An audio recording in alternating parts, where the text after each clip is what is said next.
and gentlemen, welcome to another episode of the AfroMattt Show. This is episode 236. Damn, that's a lot. If this is your first time here, welcome. This is a news, entertainment, conspiracy, slowly turning into kind of like a justice, kind of spirituality podcast, but we have fun, talk about the news, talk about, everything. We talk about books, talk about movies. So sit on down and chill. If you're returning, thank you again. And sorry that this is late. And sorry in advance if the next one is late, because I'm going on a trip to Rome with the fiance. Should be fun. It's kind of like pre-honeymoon or something like that. I really don't know. We're going there because, I guess, for fun. Today I'm actually recording this. It might be interesting to record this one and then record a podcast for tomorrow, and then have that upload later. But today is the 16th. Tomorrow is the 17th, which is what I said a long time ago I got really bad vibes about, because it's a pretty eventful day as far as cosmically. It's the last day of Chinese New Year, and I don't know why they have a new year that's not. It's kind of in the middle of the month, or in the middle of the month. Yeah, in the middle of the month, but their New Year is on the 17th, which is tomorrow, and we're leaving the year of the snake and entering the year of the horse. The horse obviously being a biblical omen, and the snake obviously being a biblical bringer of, I don't know, what was the snake? The bringer of temptation. So pretty heavy transition, and I don't know if we should be expecting some turmoil on that, some turbulence. Ladies and gentlemen, this is your captain speaking. There might be a little bit of turbulence on the 17th. My birthday is the 18th, so hopefully not too much not world-ending turbulence. I'm hoping to at least celebrate my birthday and get a little bit of grub. Maybe hit up a hibachi restaurant, watch them throw the egg around, make the little onion volcano, do the little toot toot cha as they, it's fun. It's fun, and it's good for birthdays. And they bring it around, and then they sing you a little Chinese happy birthday, or Japanese, or whatever. And then they bring the little, it's fun. A scoop of ice cream that has freezer burn ice cream. It's great. That's honestly my birthday. Is just going to some sort of place where you get overfilled. You fill yourself up, and I'm pretty much trying to, just fully veg out on food on my birthday. So, shout out, and I am pushing 30. I'm turning 27, which feels really old. I kind of feel like a boomer now. Every time I talk, I'm like 27. 25 was hit pretty heavy. 27 is just kind of like we're here. We're going into 20. We're going into 30. It's the downward slide. Although physically, I'm in the best physical shape of my life. You don't have to comment it down below, but I know I'm looking ripped. I'm looking shredded. I'm looking large. I'm looking muscular. I'm looking athletic. You don't even have to type it down below. I know you were, but honestly, just type it down below. Might as well type it down below. You're looking thin, athletic. You're looking ripped, king. Whatever you want. Have a little bit of license with it. Make it yours, but make it nice. It is, but I've been going to the climbing gym, where, the indoor climbing gym, where you climb on plastic holds and stuff, and do fun fun little moves and jumps and catches, and it's fun. And it's way better exercise than just like lifting weights up and down. That being said, it does cost like $60 a month, which is insane. That's like 4 Netflix subscriptions or something. But it's worth it because I go about 4 times a week. So, and I have been getting ripped. Yes, look at my forearm. I know you don't have to mention it. I don't think that there's a single sport, honestly, that gets you as shredded as climbing. Like, it's kind of crazy how fast you like put on muscle. But look, I even have a you can't see it, but off screen that's a pull-up bar. I got a pull-up bar, so now I'm doing like pull-ups and stuff. Guys, I'm invested. There's a competition coming up soon in the spring that I'm planning on attending and competing in. So against some pretty strong people at the gym, which I don't have high hopes at winning, but I do want to compete. I want to be competitive in it, so I'm trying to stay in a good shape. But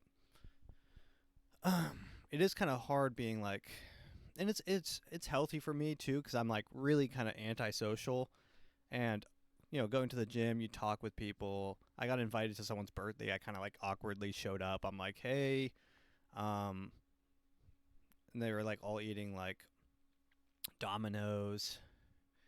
And I'm like, oh, do you want me to Venmo you for the Domino's? I'll have a couple slices or whatever. And he's like, no, it's fine. And I like barely know anyone there. I'm like, they're like, do you want a beer? And I'm like, I don't really want to drink. And he's like, well, I got some sodas for my birthday. It was a big deal. We played a board game that we never ended up finishing, and then everyone went to the bar, and I didn't go. So it was like it's like dipping my toe into like socialization. And it was like, it took like heavy restraint because this was like a week ago, and I was in a circle, people were drinking beers and stuff, and I had my soda. And they were talking about, they're like, yeah, the Jeffrey Epstein files. And it took like mad restraint not to like unleash on them, like full schizophrenic breakdown. Like, oh no, you don't understand. This actually happened in 2026. We got to rewind we got to rewind back to 2016. We got to look at the laptop from hell, messages with Anthony Weiner and Hillary Clinton, and then I pull up Frazzle Drip on my phone or whatever. I'm not gonna break it down for him. So I'm just like, oh yeah, it's pretty crazy, right? Yes, it's pretty wild. What do you think about it? And they're like, well, yeah, it's crazy. That's all people really say about the Epstein files. When you bring it up in public, it's like, it's a crazy world out there. And you just have to kind of like smile and nod like, yeah, it is pretty wild. It is pretty wild that every single person in power is actively either abusing children sexually, killing, hunting, or I guess feasting on or harvesting adrenochrome from children. Like, but the response that you get out there in the real world is like, yeah, it's pretty wild. It's pretty wild. And really, I can't really blame them. Like, what am I supposed to expect? My boss to be like, guys, you know what? Fuck all this. Everything we're doing, none of this matters, because there's what we have to do right now. Instead of making money and making sure you guys can pay your bills, you guys, we're gonna pivot. He's gonna start talking. We're in a Zoom call. Guys, we're going to pivot to now we're seeking justice. So I know everyone was getting paid. You aren't going to get paid anymore. And now we're seeking justice for Jeffrey Epstein, or on Jeffrey Epstein and his accomplices. Yeah, no, you guys will not be getting paid because we can't make money seeking justice. That's not how justice works. Justice is not a profitable business, I don't think. But, it is a crazy world out there, huh? It's Black History Month. Shout out Black History Month.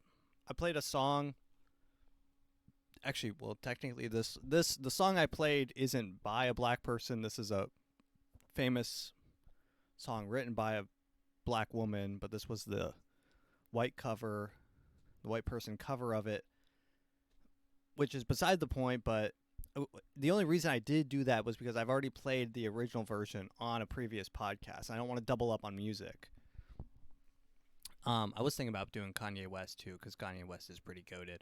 Also, if you guys want to see all the songs I've used for the podcast, you can always find it on the.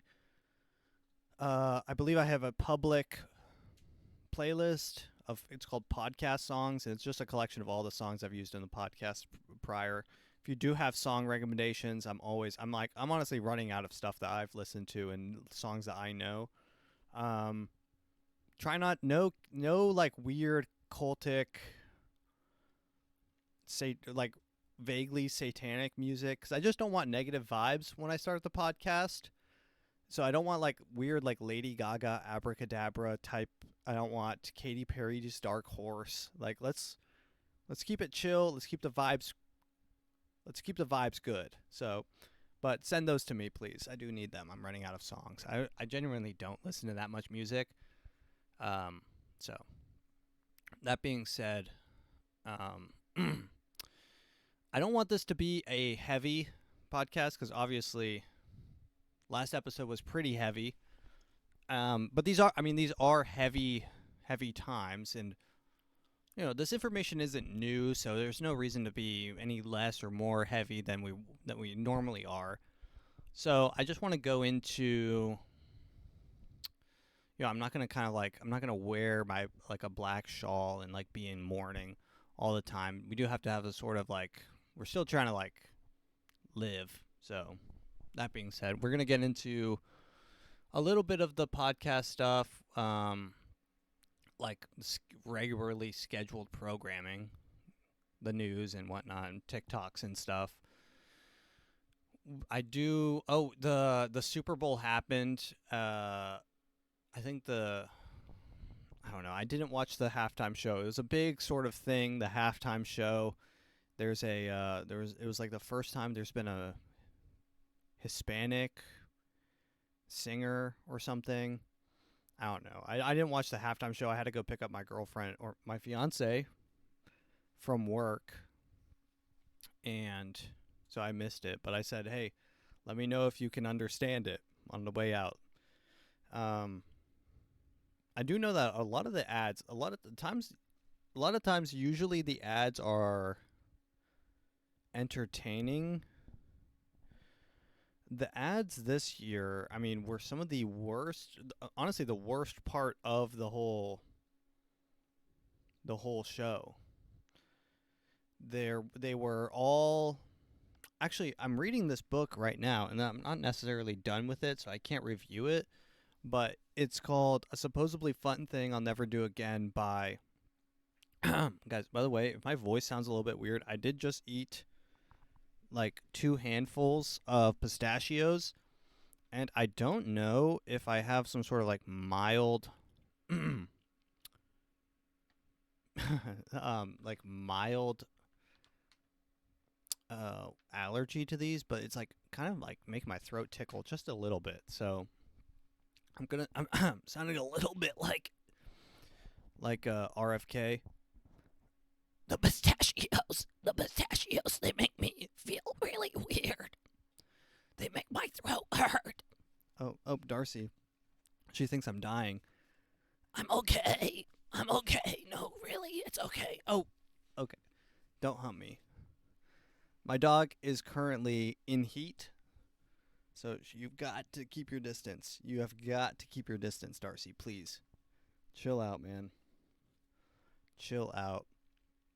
It's kind of funny. Like she's in heat, so sometimes we'll just like leave her outside, or like. And I think that they used to do this in the in like olden times, like back in medieval times. There was like a room that you would like lock women in when they're like going through the time of the month, when they're I think it's menses,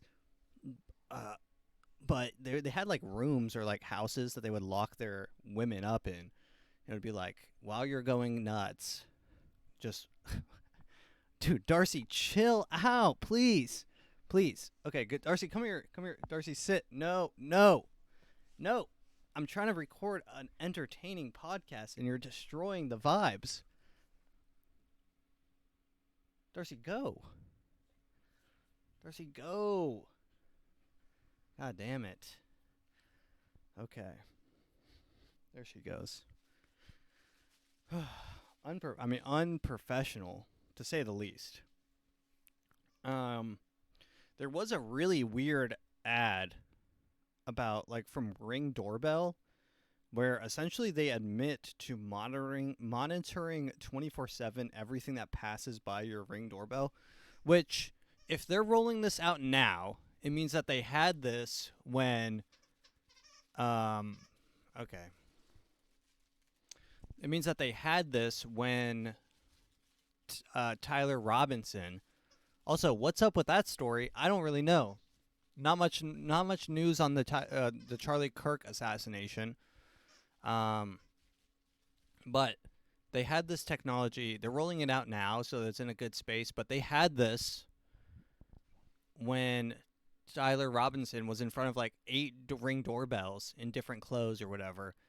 Like, can we get that sort of like system locked in for Tyler Robinson? Why not? First off, I will say here, I'll just play the ad because it's actually kind of disturbing.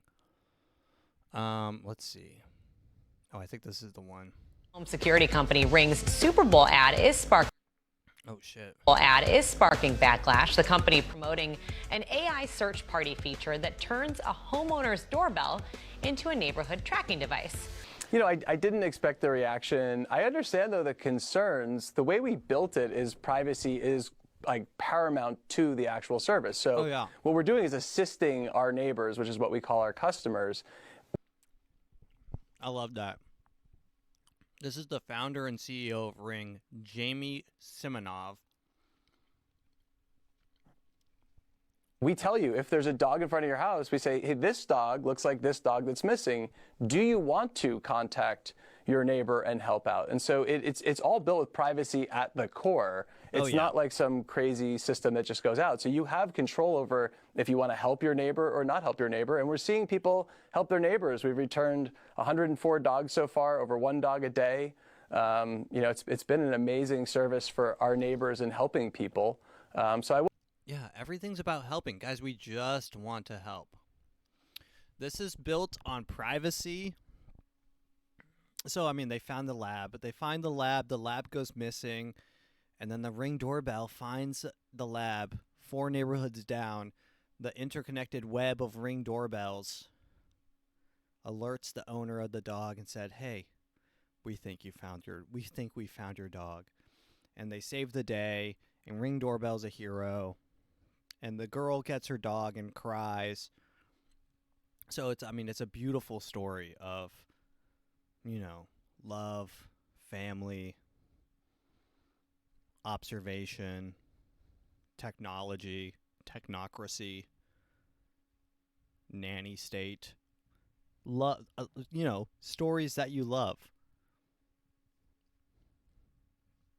If you loved Old Yeller, think of Old Yeller meets 1984.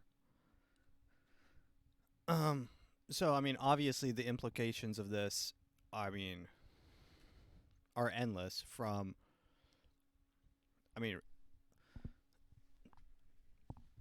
think about this. You go to Walmart. Walmart knows the items that you purchased. And then you walk in to your own house.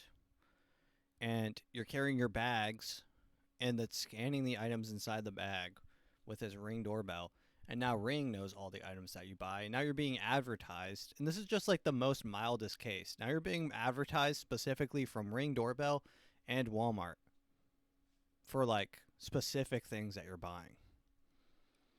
God forbid you buy something like maybe you go to a place and buy Tannerite. Not saying you should or anything, but I'm saying, God forbid your Ring doorbell picks that up. I'm probably on a list for just mentioning it in podcast, even though I'm joking. Obviously, don't go to any, like, ammo store. I mean, people out here where I'm at, it's kind of a normal thing because there's, I mean, literally right down the street. I live out in the way boonies, but they're like shooting targets out here all the time. Like there's gunshots happening all the time. It's not like Compton gunshots where it's like, but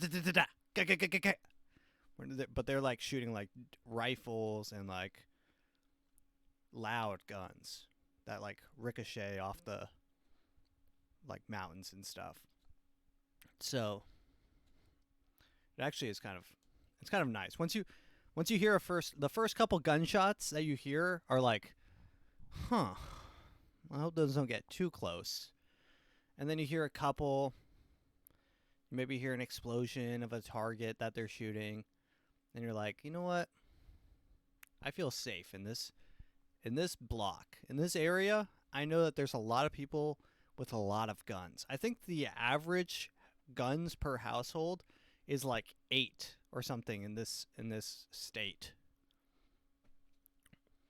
So, I mean, not to get off track, but I mean, what would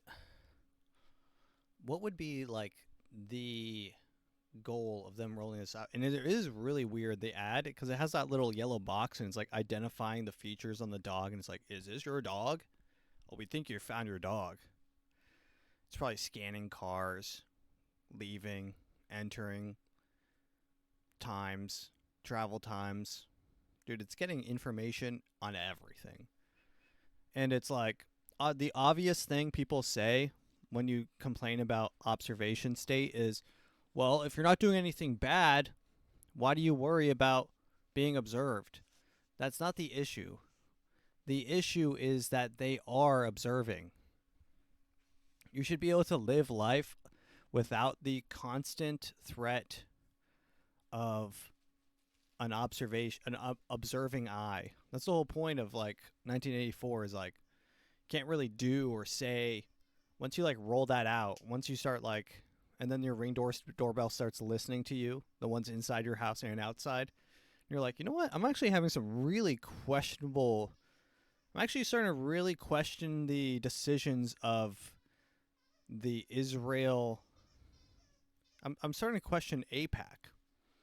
Starting to question Israel's reaction to October 6th. And then your Ring doorbell starts seriously suggesting some items. You know, raises a couple alarm bells, rings a couple alarms. Okay, Darcy, you cannot bring that toy into here. Listen to this. This is insane. Are you trying? Okay. I mean, I gotta pause. This is insane. Darcy, what are you doing? Sorry, guys. That was extremely unprofessional of my dog, not of me. Do not come back in here. Do not come back in here. She's coming back in. God damn it. All right, and we're back. You know, things happen. We're pushing through. We are pushing through. It was a little bit surprising. Oh, shit. Okay. Here's another Super Bowl ad. This one was pretty funny with Mike Tyson. My sister's name My sister's name. was Denise. She died of obesity at 25. She had a heart attack. I was so fat and nasty. I would eat anything. I was like 345 pounds. I was so fat and nasty. Quart of ice cream every hour. I had so much self-hate when I was like that. A quart of ice cream every hour. Yo. Dude, Mike Tyson. The reason he could eat a quart of ice cream every hour was because he was probably burning 4,000 calories a day while boxing. I was so fat and nasty. Also, 300 pounds, I feel like, on his frame is, like, kind of normal. He's, like, shredded. When I saw this, I'm like, what are you talking about, bro? That sounds like you were in good shape. So fat and nasty. I just wanted to kill myself. We're the most And now he's just munching on some fruits. powerful and veggies. country in the world, and we have the most obese, fudgy people. Something has to be done by processed food in this country. Something has to be done by processed food in this world, and we have the most obese, fudgy people. Something has to be done by processed food in this country. So that was the commercial that they ran at the Super Bowl. All right. Well, let's get into the news. So we're not going to spend too much time on the Epstein situation. There are a couple new developments that I do want to talk about. Not necessarily diving too deep into the files and like the messages back and forth. I'm sure you've seen a ton. I mean, I've seen a lot, and really there is a new development on since the last one on the term jerky, which is theorized to be a new term. This is what I like about, like, now that the liberals are getting into the Pizzagate side of things, now they're also coming up with their theories that if like someone who's not a liberal would have been saying some of the theories that a liberal are saying, they would have discarded them, their opinion, and discarded them as a person in general for saying. But they are theorizing that the term jerky is being used to describe the meat of humans and or mostly children that is being sold and distributed. It is, I will say, it is strange how often Jeffrey Epstein asks about jerky and how many times people talk to him about jerky. Maybe he was a huge jerky head, but to me, also during the Super Bowl, there was a trailer for this movie called, get this movie coming out. I mean, they can't get more obvious with this. It's called Disclosure Day. How much more obvious with like a propagandic movie can you get? They are literally calling it Disclosure Day. Oh, this is, guys, we're releasing this is what's happening. And it's about like honestly, the movie looks pretty good. I'm going to watch it day one, but it's like a alien invasion movie. So they're getting ready. They are ramping up. We are getting ready for aliens. I think it was like 4 podcasts ago, I was wondering what the prestige is. The prestige of the magic trick is, there's 3 steps of the magic trick. Guys, I talked about this a while back. 3 steps of the magic trick. There's like the promise, the vow. I don't know what. Why do I always forget what the 3 steps are? God damn it. Whatever. But the last step, the last step of a magic trick. So you tell them what's gonna happen. You do a little misdirection, and then you make like a bird disappear, and then the magic trick's not over because that would be kind of like sad. You make it reappear, and that's the prestige. And then that's when everyone cheers and says, "Oh my gosh, that just happened." Like if a guy disappears, it's like, okay, we know he just like went into the floor. But if he reappears behind you, you're like, oh my God, what just happened? That's the prestige. So I was talking about this all seems like a little bit of like a deft sleight of hand situation where it's like, look over here. The Epstein files are literally endless. It feels like Alice in Wonderland looking into like the literal rabbit hole. It feels like it's endless, and you can fall forever into these files. There's 3 million of them. I mean, we have AI, and I don't even think that AI has anyone had AI like comb through all of them or anything, or like create webs? Why isn't AI being used for any of this technology? Why isn't this technology being used for any of this information? They should be making like data webs. The only people I've seen do that is The Economist, and it's behind like a $2 a week paywall. I'm like, I can't do that, guys. Sorry. I like what you're doing, but they made like a web of contacts, emails to and from, and honestly looked really good. I can't shell out $250 a year for The Economist. Sorry. But I think that they're like the only people doing it. I also saw Wired a while back, they were doing some good stuff, tracking data phone records to and from Epstein's Island. Good stuff there. But I mean, besides that, it's like, why aren't we putting these AIs to like the task of like reading all these files and like, obviously, I know the answer is because AI is genuinely retarded. If you've ever used an AI, I use AI a total of 0 times a day. I know people that purely run off of AI. It's like when you hear someone only eats McDonald's, you're like, holy shit. You only eat McDonald's. You're eating McDonald's every day, like every day. Are you skipping breakfast? Oh no, you're getting breakfast there too? McChicken? No, the McGriddle? Okay, the McGriddle with a hash brown. Okay, nice. And a side of fries. Okay. And that's how you start that's the start of your starting baseline day. Oh, you also get a Frappuccino extra whip. Okay, so you're starting your day baseline at 1,200 calories. Sometimes you'll hear about people that start their day like that, and it'll be shocking. When I hear people, the amount of times people are using ChatGPT throughout their life, I'll ask people a genuine, like, normal question, like, "Oh, do you know what like, I don't even know, like, just a normal." It's such a normal question that I can't even think of it. But they'll be like, "Oh, let's just ask ChatGPT." It's like, it's not honestly that important. It's like, I just want to know like what time it was in Japan right now. Oh, well, let me check ChatGPT. He'll know. Let's ask ChatGPT.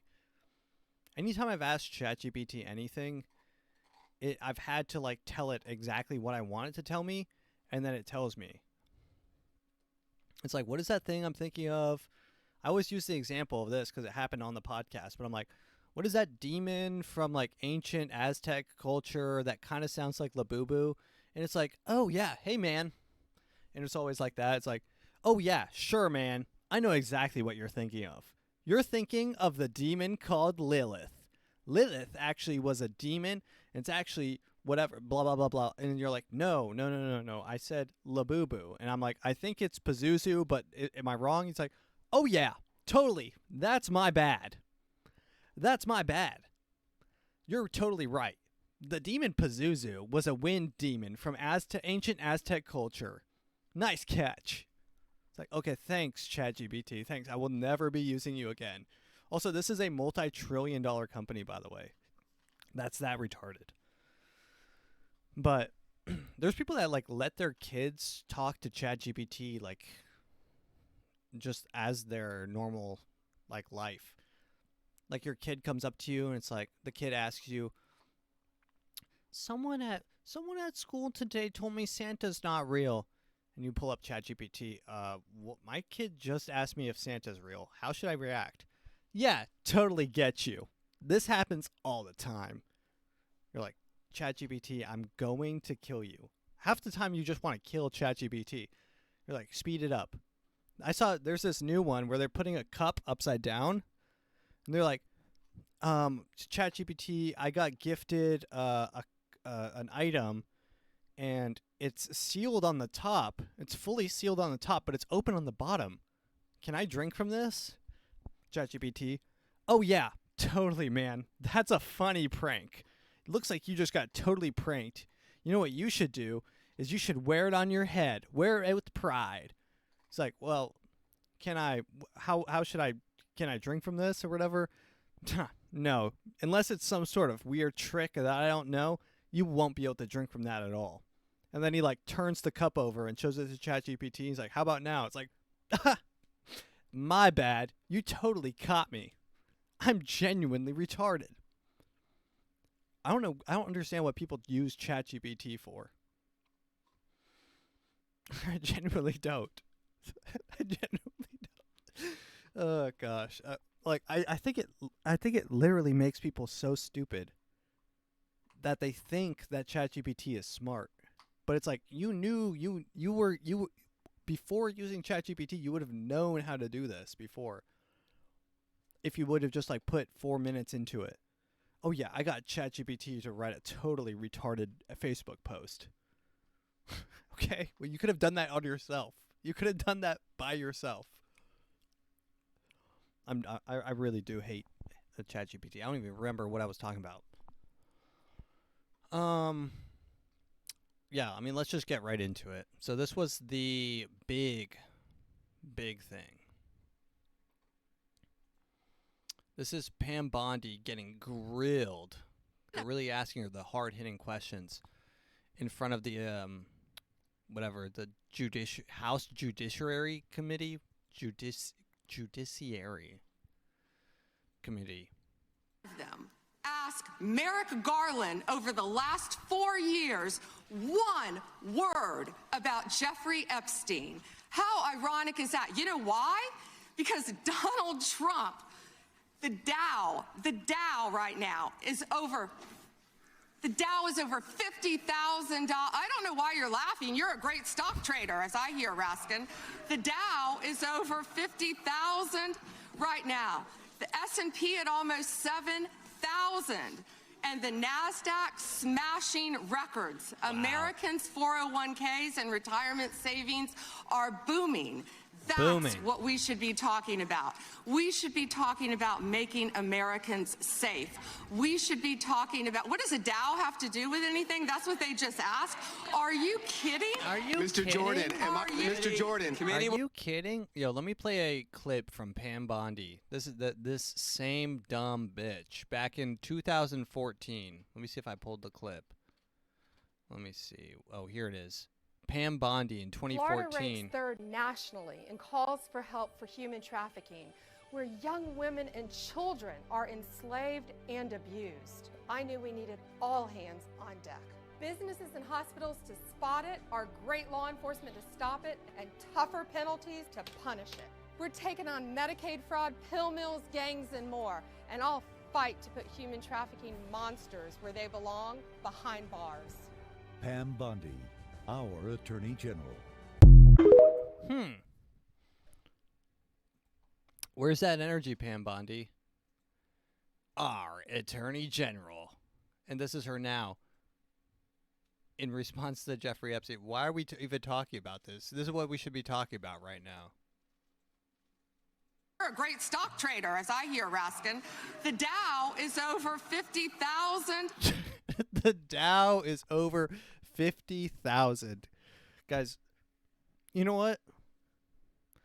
Maybe I was wrong. Maybe the stuff with Jeffrey Epstein, maybe the trafficking, the flying, the transportation, the exploitation, the blackmail, the controlling, the brokering of power, the gatekeeping of high ranking positions, maybe all of that is worth it in our society because the Dow is doing above average. Because the Dow is now doing above average, it actually does make everything worth it. And no, I do not have a retirement savings. So the number affects me at a complete and total $0. The Dow being up the Dow could be up $50 billion and it would not affect me a single cent. I have not yet figured out how to do retirement. I bought a house. That's kind of my retirement is this house. So it's like, wow, house prices are up $45 billion. It's like, okay, well, hey, that's good. But how is in Pam Bondi's mind, is there a number that she could pay the American citizens to shut the fuck up and stop complaining about Jeffrey Epstein? It feels like, and maybe this is just how rich people operate, that there's a number that they can pay for people to just stop complaining about Jeffrey Epstein. These people, everything's for sale for these people. Oh, well, if I gave you $50,000 on the Nasdaq, what about then? Well, there's a good line from a song. Maybe I'll play it as the outro. It's called My Little Dark Age by MGMT Management, or MGNT. And it actually is a pretty good song, and it gives me chills because it's a little bit scary. It's a little bit of a scary song, but it's a good song, I think. Maybe I will play it as the end. But one of the lines in that song, he says, he's like, remember, if you hide, it doesn't go away.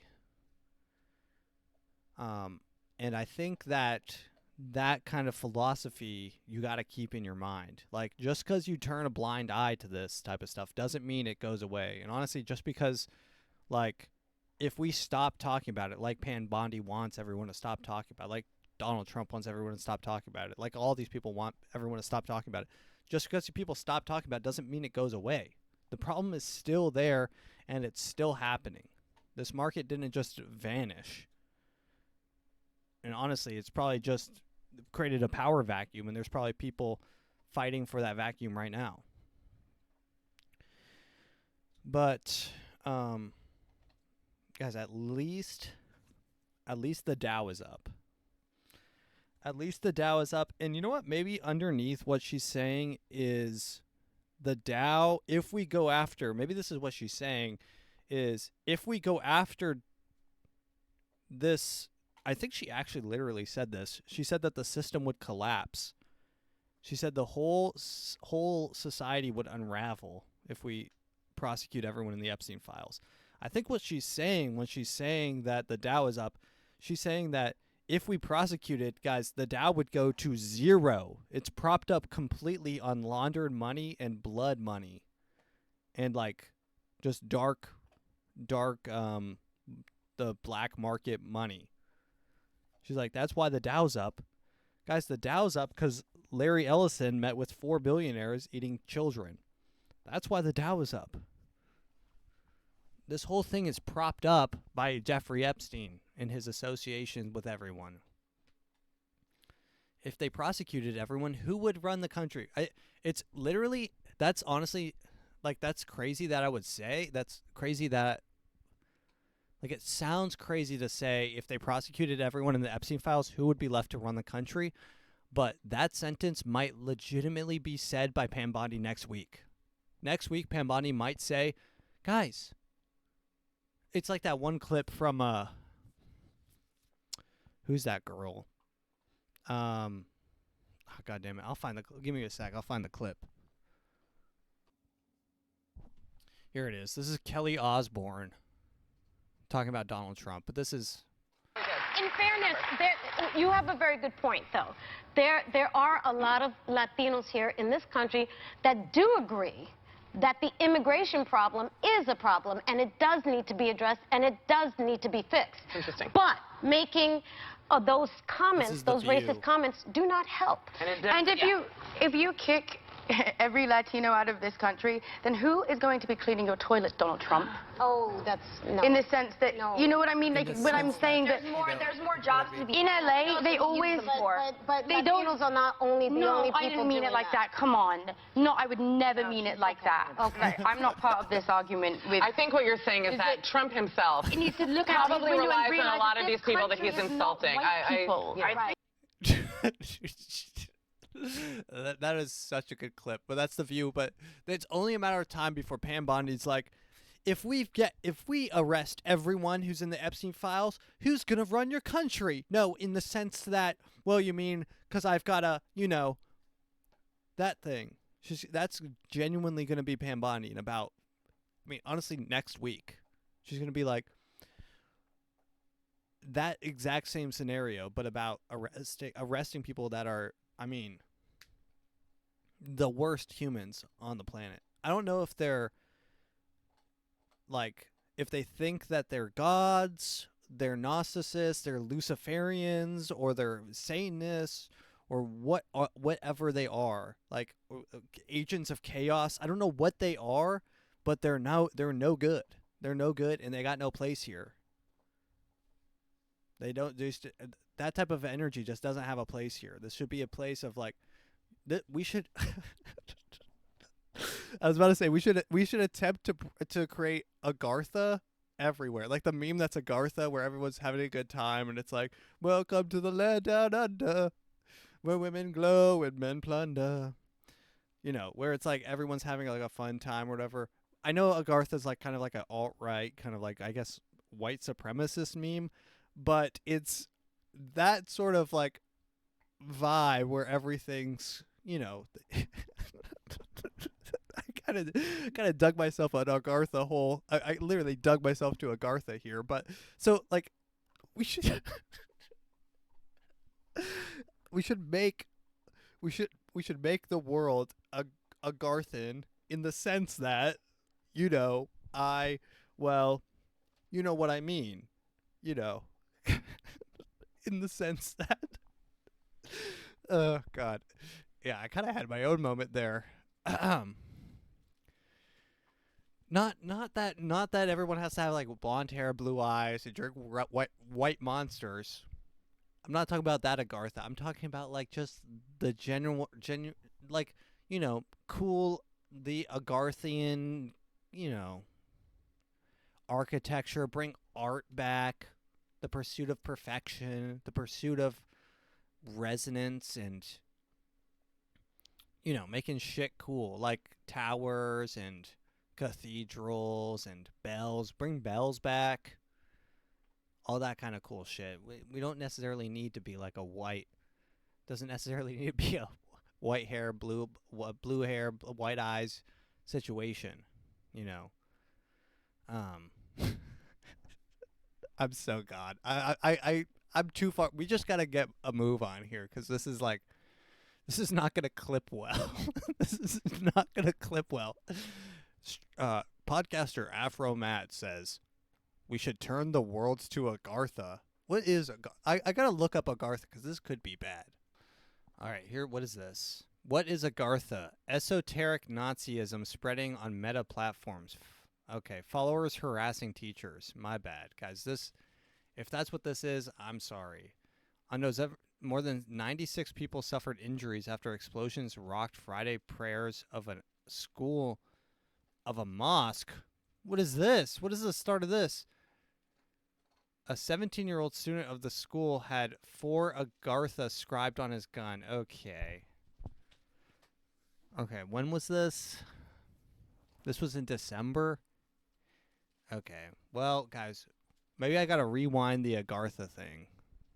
Agartha is a reference to a mythological kingdom sometimes thought to be at the center of the planet, linked to Western esotericism, often mythical or spiritual beliefs known only by a small population. The concept of Agartha dates back to 1875. Okay, introduced by Louis Jacquelot in his books Les Fils de la Dieu, God's Sons. Okay, well, this is... Jacquelot claimed that he had granted access to ancient Indian manuscript describing Agartha, an Aryan homeland,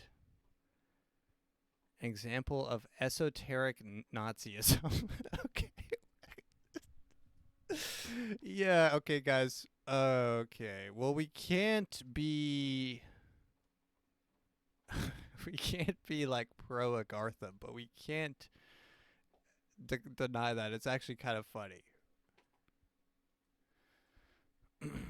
Okay, we gotta get on. We gotta get a move on here. Okay, okay. So I wanted to talk about a breakdown of the most. I wanted to like kind of create my.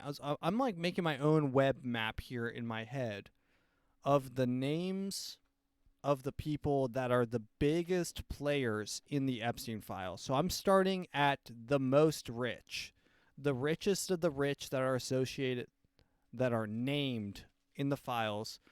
Obviously, it's not going to include people that are like beyond rich, like, you know, like even beyond like Rothschild, because there are like that one girl, Arania Rothschild's the banker. That girl, I'm not talking about her. She's the one who said, "Thrilling hunt. I love the hunt." Also, did you test drive the Porsche? Oh yeah, I did. But no, we're talking about like the richest named people, and we're trying to build a web here. So this way, we'll have a good baseline when these names start turning up. These are the people that, in my opinion, if I was Pam Bondi, these are the people that would be grabbing from their homes to indict and interrogate and just ask a couple questions. Ask a couple questions. We just need these are the people that are on my, well, I definitely don't want to say that. I don't want to say that, what I was about to say. But these are on my radar of like associates and this is my red flag list. These people are really giving me the ick. These are people that give me the ick when it comes to the Epstein files. If I was playing Pop the Balloon, I would have popped my balloon on all these people. So first up is Leslie Wexner. Leslie Wexner, both of his parents are, I mean, this is besides the point, but Russian Jewish. Dayton, where does he live? Dayton, Ohio, New Albany. And he's the founder of L Brands, which owns Victoria's Secret and a bunch of other shit. I think Abercrombie and Finch and stuff like that, but who cares? Abercrombie and Finch hasn't been relevant for 20 years, so probably 10 years. So Leslie Wexner, out and about, enjoying life. I think he's like 98, so whatever. He'll live forever, by the way. Leslie Wexner will apparently live forever because the worst people on the planet never die. They become so old. They literally become so old. They become ancient. Maybe it's because has anyone thought this? That maybe your soul is the thing that ages and eventually leaves your body, but if you have no soul, your body just keeps on aging. Has anyone thought of that before? Surely that's something someone's thought. But maybe it is your soul that ages, and all these people just become husks because they got no soul that wants to leave. So they just go until their body just kind of crumples in on itself. They become that one character on SpongeBob that's like withered in the wheelchair. That's how these people look. Like Mitch McConnell, that guy who's like freezing on live television. These people are so gone. Founder of L Brands, he gave Epstein all his money pretty much, and also gave Epstein the brownstone, the famous brownstone on, I think, 71st Street in New York City, that he was, using as like his New York operations hub for sexploitation and blackmail. This is the file. My bad. It's 9 East and 71st Street. So this is the file of the sale of the property to Jeffrey Epstein for a grand total of $0.00. Actually, it cost him $52 because of the recording fee. So it cost him $52 and $125 for filing the paperwork. So he didn't get a brownstone in New York for free. It cost him $177 for a brownstone in New York, which is a pretty damn good deal.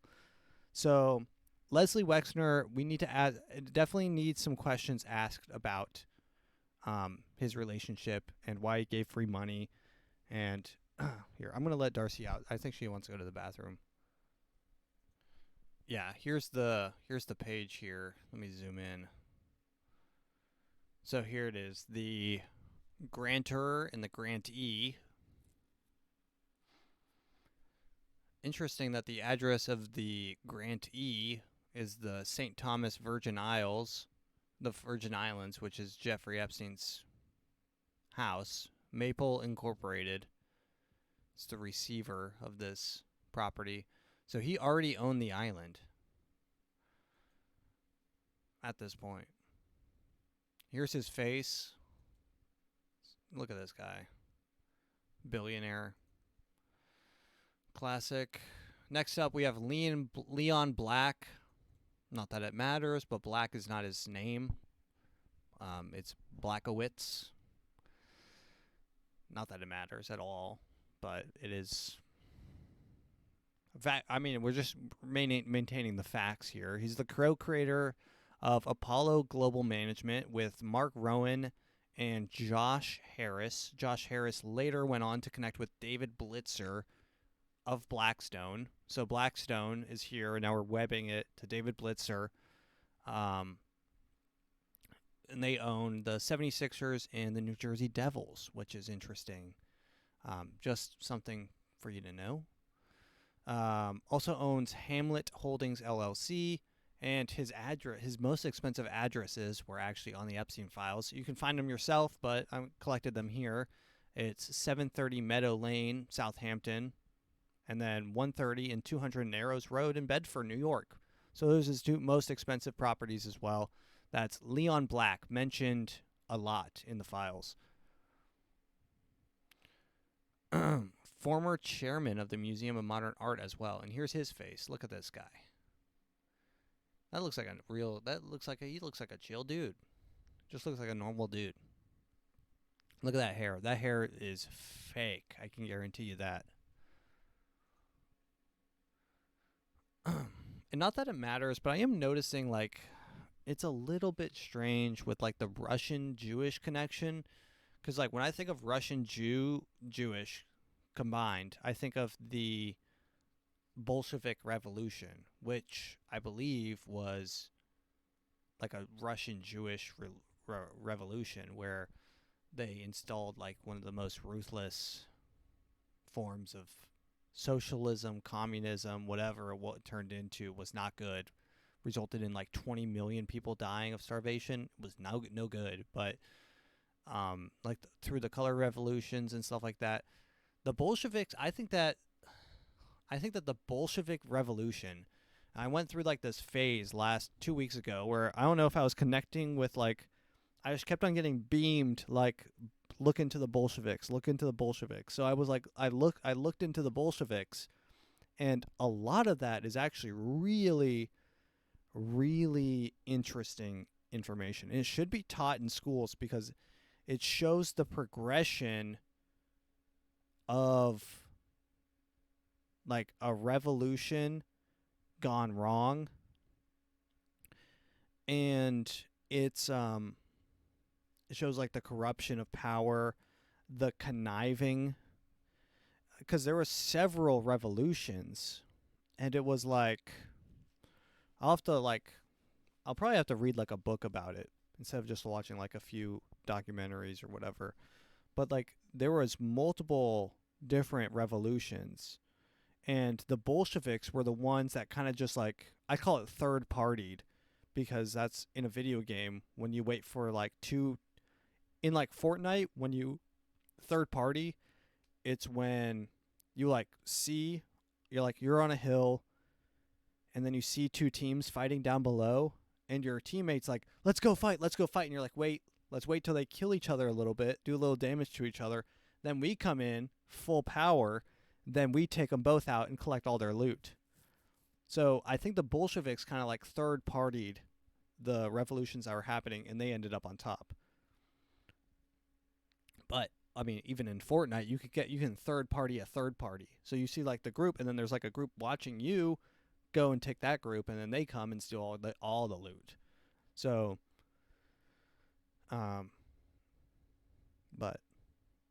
next up, we've got Ehud Barak. What does this guy look like? Ehud Barak. By the way, this is the ex-prime minister of Israel. Look at him. And I swear I'm not choosing just Jewish people. This is just the most important people on the list, by the way. Oh, here he is. Look at his face. Look at that guy. So, Ehud Barak, the ex-prime minister, always chatting it up with Jeffrey Epstein all the time. which is concerning because at the time he was the prime minister of Israel. Interesting. Another prime minister, this is Thorbjorn Jagland. Now, I talked about Jagland on the first batch, and I was like, who's this guy? But I guess I finally figured it out. This is the ex-prime minister of Norway. Here's what he looks like. So, Jagland, and actually, I believe that Norway is one of the first countries to, like, grab this guy. So, I think they actually do have this guy, and they're going to ask him some questions. They're going to get him, twist his arm, ask a couple questions. Which is important. What needs to be done? We've got Sultan Ahmad bin Salman. He was the Emirati businessman, Sultan Ahmad bin Salman, the CEO of logistics conglomerate DP World. Which, I mean, DP World, really, bin Salman? That's crazy. So, also multi-billionaire, one of the richest people on the planet, logistics conglomerate, like just genuinely rich. What does this guy look like? Let's get a picture of this guy up too. This guy probably looks like a weasel. Here he is. Here's a picture of him cooking with Epstein. Look at him. He's just cooking with Epstein. On tonight's episode of Cooking with Epstein. Today we'll be making... Look at him, and he's wearing his Abercrombie and Finch shirt. That kind of brings together our good friend Leslie Wexner. Look at that. This is kind of everyone in one photo. But yeah, look at him go. But he really does look like a weasel. He's got that mustache. It looks really weaselly. He honestly looks like a guy from the movie Frozen. I think his name is Wesselton, the Prince Wesselton. Looks just like this guy. It's actually kind of insane. Except this guy's more Indian, or I don't know what he is, but... Next up, we have Steve Bannon. Steve Bannon is one of the most interesting kind of twists on this whole story is how much of a homeboy Steve Bannon was to Trump. I mean, he texted Trump like he was legit dogs with him. He was like, yo, man, when you getting on? He said this, dude. So Steve Bannon, if you don't know, used to be Trump's first term strategy manager for 7 months until he was fired by Trump. And then Epstein, he was kind of Epstein's PR guy. There's tons of messages. We talked a little bit about him last time where he's like, we've got to get in front of this thing. We can make a documentary. Let's make a video. Let's load it on YouTube.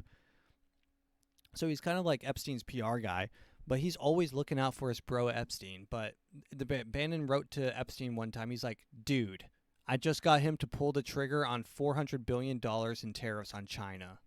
So he's texting Epstein. And this is the craziest thing about Epstein is everyone says Epstein's retarded, Epstein's stupid, Epstein doesn't know what he's doing.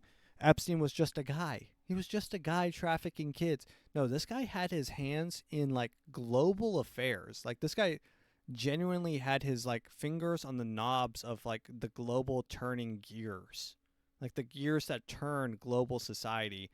He had his hands on those knobs and switches and was an active mover in society as we know it. Global society as we know it. I can't seem like, here's another Bannon quote, I can't seem like I'm running Trump's nose in his own incompetence. Trump later pardoned him in the final hours of his first administration. Very strange. Bannon was the vice president of Cambridge Analytica. This was really interesting. A firm which collected data on millions. This was in 2010. So, guys, I was 11 years old, so blame me for not knowing this, but this was president of Cambridge Analytica, a firm that collected data on millions of Facebook users, and this was when Facebook was like the only thing to use, without their informed consent for use on Trump's campaign and Brexit. In some cases, spreading fake news, whatever. But Cambridge Analytica collected everyone's data, which I assume was later sold and brokered and stuff like that. But it's just weird that Bannon also had a major part to play in that. Some other people, Howard Lutnick. Now, I want to talk a little bit about Howard Lutnick because this guy is a genuine weasel, and he's in power right now. He's the 41st United States Secretary of Commerce since last year, and he's still the sitting guy. And this guy's on my list of people that should be investigated, and he's still just like. Let's listen to a little bit of Howard Lutnick here. Here he is. Here's good old Howie Lutnick. Go ahead and background check him if you want. My wife and I decided that I will never be in the room with that disgusting person ever again. Really? So I was never in the room with him socially. This is him in an interview with like trying to run cover for himself. For business. He's so his story, he went into, so he was Jeffrey Epstein's next door neighbor. Jeffrey Epstein comes by and says, "Hey, do you want a tour of my house?" And he's like, Howard Lutnick responds, he's like, "Yeah, it was a huge house." So he's like, "Yeah, sure, I'd love to check it out." They go in, it's him and his wife, they're there for dinner. He enters the house and he sees one of the rooms. At the very center is just a massage table. And he was just so disgusted at this that he vowed, and he told his wife as they were leaving, "I will never associate with that wretched man ever again." And then he's got an email here that says to the contrary or whatever. He's like, "Hey, we still having dinner?" This was like 2012. Or if even philanthropy. If that guy was there, I wasn't going. A detective determined that was a lie. And then here he is under, I assume, lying under oath, talking to this guy. Why did the Epstein files show you coordinating a meeting and planning a visit with Jeffrey Epstein on his private island in December 2012? Thank you for the question. I'm glad to be here. Extremely, I mean, that voice, he sounds like Epstein. Make it clear. A Woody Allen voice. I met Jeffrey Epstein when I moved to a house next door to him in New York, right? And I met him then. Over the next 14 years, I met him 2 other times that I can recall. 2 times. And that is none. Dude, there's one message from Howard Lutnick where he's saying to Jeffrey Epstein, he's like, "Yeah, have the boat come by. It's me, my wife, our 2 friends, and we've got our children."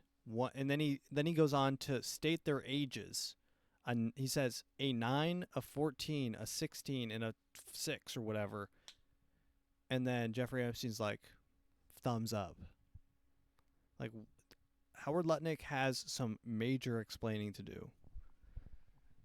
For 6 years. So 6 years later, I met him. And then a year and a half after that, I met him, and never again. Okay, so he never met him. So he was that disgusted that he only met him one other time. But, guys, I swear, only one other time. Probably the total, and you've seen all of these documents, of these Not millions yet. and millions of documents. There may be 10 emails connecting me with him, probably about 10 emails connecting me with him over a 14-year period. I did not have any relationship with him. I barely... It is funny that sentence sounds exactly like, "I did not have sexual relations with that woman."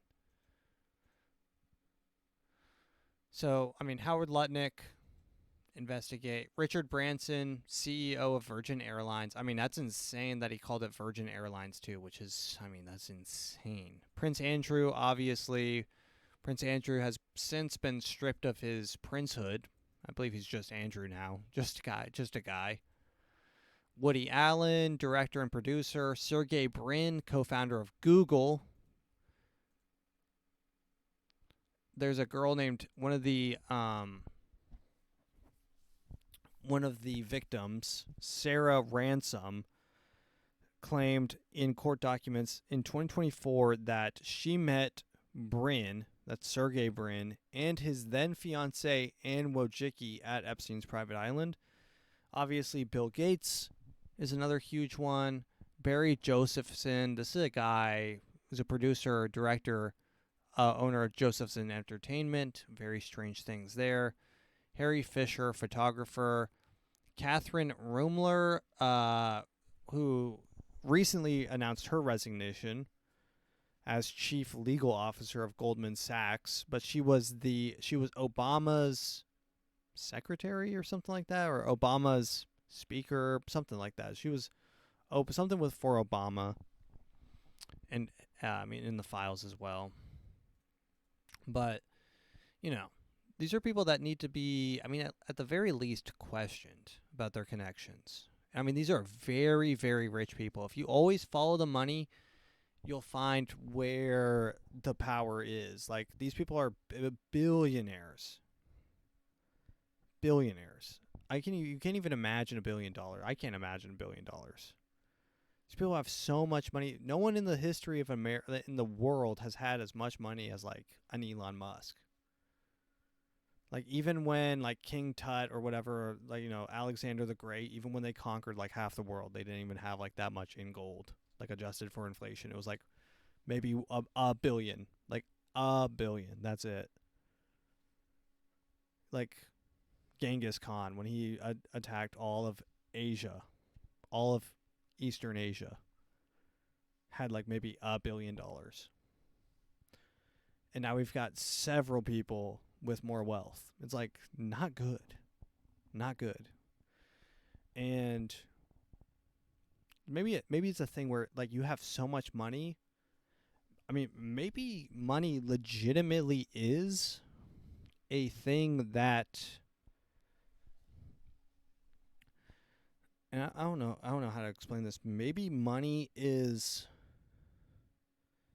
an entity that corrupts you. Like, I know everyone says like, oh, or whatever, money's the root of all evil, but maybe money itself is like just as an object is like a weird, maybe it has some sort of weird effect psychologically on people, like seeing money, like seeing gold, the shininess of gold. There's something about that might be like, there will be blood, turns you into an evil person. The things that you'll do for money, the gold ring in Lord of the Rings. There's, Ebenezer Scrooge, Howard the Duck, or whatever that guy's name is. It's just a strong theme of gold, the shiniest of gold, and the folly of man. The search for the I feel like there was a Indiana Jones or something, the Temple of Doom or the Holy Grail or something, or maybe it was National Treasure with Nicolas Cage, where they find the, I don't know, but I don't know what I'm saying, but I think that maybe legitimately money is like an entity that corrupts your soul. And the more of you get, the more it corrupts you. Just a theory, guys. We're throwing out theories out there. But let's finish off this, and then maybe I'll record one tomorrow. You'll know because there'll be a new one up. If there's not a new one up, then you know that so I get back in like a full week from this one. So I'd have to record one on the very day that I get back from Rome, which will probably not happen because I'll be jet lagged as hell. But I'd have to record one right then in order for there to be one a full week from now. So, guys, I don't know. But here's that song I was telling you about. I'll just let it play. Thank you for listening. If you enjoyed this episode, please share with a friend. Goodbye. Also, on my theory about money being some sort of like spiritual succubus, maybe that's why it feels good when you give money away. Like, if you give money to someone, like Christmas, I always it feels good. Christmas for me feels good because I spend my money and I convert it into like buying people things that they enjoy, and that feels good. Maybe that's why it feels good. It's like actually getting rid of money feels good. It's an interesting thought. Maybe I'll sleep on it, guys. Let me know your thoughts below. If you enjoyed this episode, please share with a friend. If you didn't, tell me why below. And let's play us out.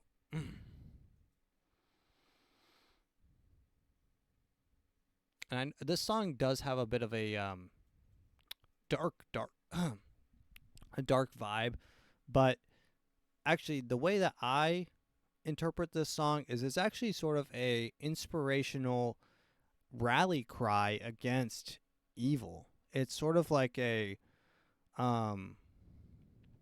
it actually kind of gets me pumped up to fight the demons, you know? So